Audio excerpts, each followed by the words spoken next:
السلام عليكم ورحمة الله وبركاته. ازيكم يا حبايبي؟ عاملين ايه؟ النهارده جايين مع بعض في فيديو جديد. بس قبل ما نبتدي الفيديو بتاعنا نصلي على النبي. اللهم صل وسلم وبارك على سيدنا محمد وعلى اهله وصحبه اجمعين. ازيكم يا حبايبي؟ عاملين ايه؟ النهارده جايين مع بعض في وصفة حلوة جدا جدا. طبعا بقى ايه وصفتنا النهارده؟ عن زيادة البيض، او لو انت عندك فراخ ما بتبيضش يوميا، باذن الله الوصفة ديت او الوجبة اللي احنا هنحطها لهم هتخلي الفراخ بتاعتك تبيض يوميا صيف وشتاء. فانا بقى ايه حبيت ان انا اطبقهم كده معاكم في الفراخ ديت. طبعا الفراخ ديت لسه ما بتبيضش، فباذن الله يعني انا بحط لهم الوجبات الصح والوصفات الصح عشان تبيض معايا تمام، عشان لما تيجي تبيض يوميا، في نفس الوقت ما تربيش نسبة دهون، وفي نفس الوقت تكون في غذاء لهم. ف يعني ايه يكونوا في نفس الوقت متغذين من الوجبة اللي احنا بنعملها لهم، وفي نفس الوقت ايه بنخليهم برضو ما يسمنوش او نسبة دهون تزيد عندهم، لان لو في نسبة دهون زادت عندهم الدهون ديت بتخليهم ما يبضوش معانا يوميا. فوجبتنا حلوة قوي النهارده. طبعا دي ايه، فطبعا كل ما ناكلهم صح كل ما شاء الله يبقوا معاكي واخدين الغذاء والفيتامينات والحديد. كل الحاجات ديت هيكون يعني احنا مساعدين الفرخ على الغذاء، في نفس الوقت ما يزيدش معانا او يربي نسبة دهون. فطبعا انا مربيه التربيه ديت لان انا كان عندي فراخ بتبيض، وحبيت ان انا اجدد بقى واجيب شويه فراخ كده واخد منهم الديوكه البرابر واذبح الديوكه تمام. فزي ما انتم شايفين كده ما شاء الله كلتهم حيويه وكلتهم نشاط. طبعا اهم حاجه رقم واحد في تربيه الفراخ لازم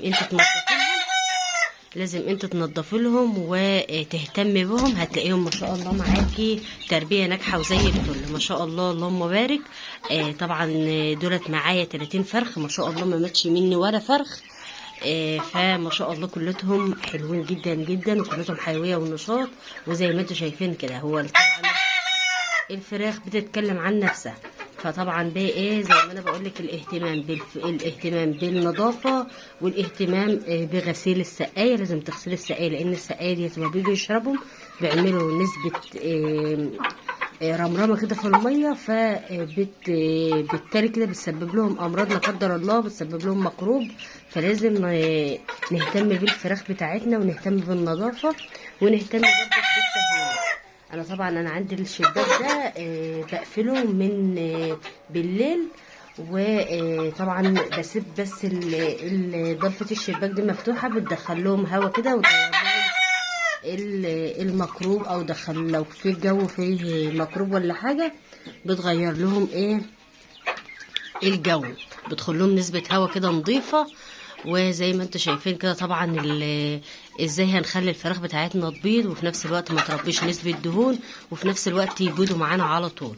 بجد الخلطة بتاعتنا حلوة جدا جدا. فطبعا انا بقى ايه خلطتي النهارده هي زي ما انتم شايفين كده اهي. هتقولي لي ازاي بتاكلوهم عيش ودشيشه وعلفه؟ لا حلوه جدا جدا وفيها نسبه فيتامينات عاليه وكلتها كالسيوم وكلتها حديد، وما شاء الله مفيده جدا جدا للفراخ بتاعتنا اللي هي على وش بيض اهي تمام. فطبعا بقى معانا دشيشه او دش كده ذره كده مدشوش كده وسط، دش وسط كده. ومعانا برضك علفه دي موجوده عندي لان عندي بط برضك، فلو في العلفه اللي هي 21% تبقى حلوه قوي. بس لكن انا عندي بط صغير فبجيبها العلفه الوسط اهي.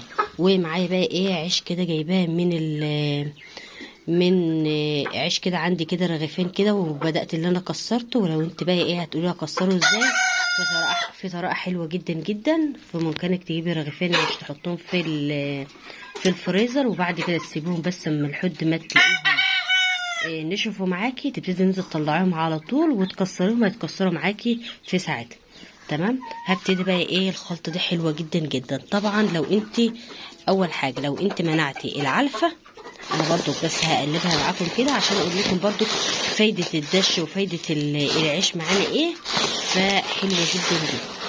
زي ما شايفينها ما شاء الله بيلقطوا كل حاجه، ما بيسيبوش حاجه. فزي ما انتوا عارفين الفراخ بتقعد تنقر في الارضيه كده، بتاكل كل حاجه.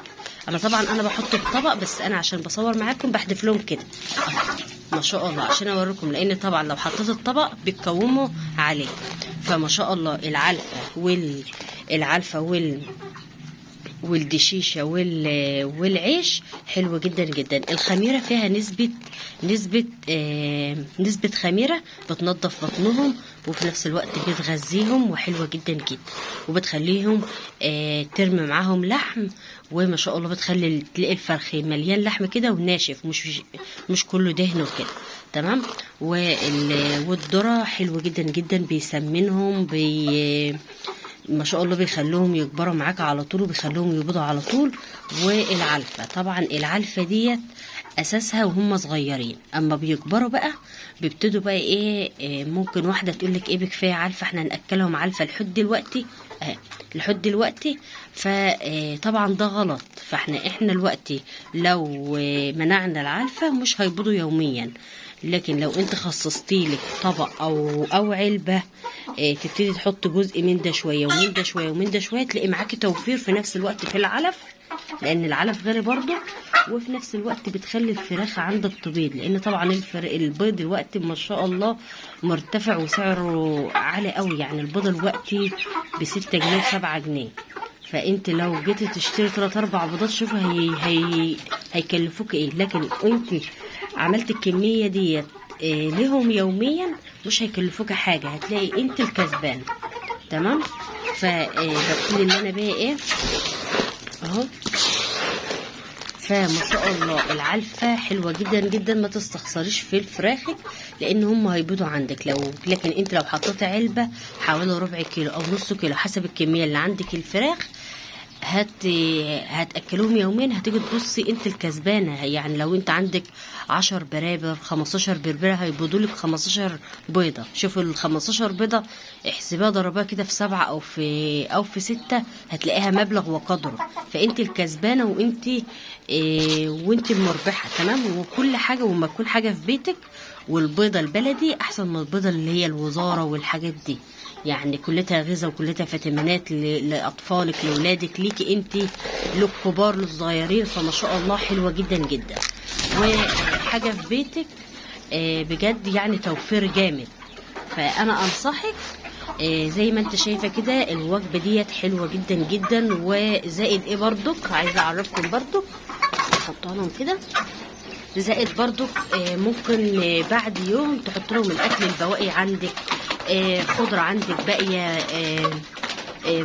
باقية يعني بايظة في التلاجة ما عدتش اللي انت تاكليها، تبتدي ان انت تحدفها لهم تخرطيها.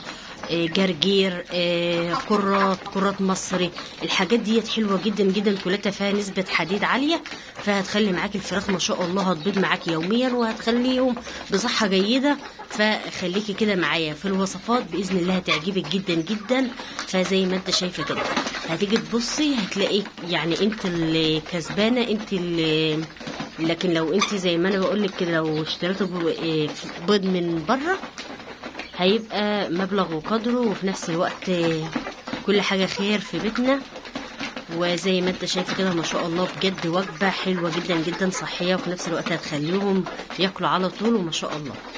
فيا رب كده الفيديو بتاعي يعجبكم كده النهارده وينال اعجابكم. اهم حاجة اللايكات والاشتراكات عشان افضل مستمرية معاكم دايما ويعجبك فيديوهاتي اول باول. فزي ما انت شايفه كده ما شاء الله انا بحب بقى ايه اوريكم كده التربيه بتاعتي ما شاء الله ناجحه وزي الفل اهي. ده طبعا بربره اهيت، كل البرابر طبعا انا هسيبها وهذبح بقى الديوكه، وباذن الله يعني هشيل دي يبقى مع البرابر وهذبح الديوكه التانية. فانا بقى ايه مش هذبحهم دلوقتي طبعا لان لسه ايه عايزاهم برضو شويه كده كمان شهر ولا حاجه. فيا رب كده ينول اعجابكم، واهم حاجه ما تنسوش اللايك والاشتراك، ومع السلامه. ما تنسوش اللايك.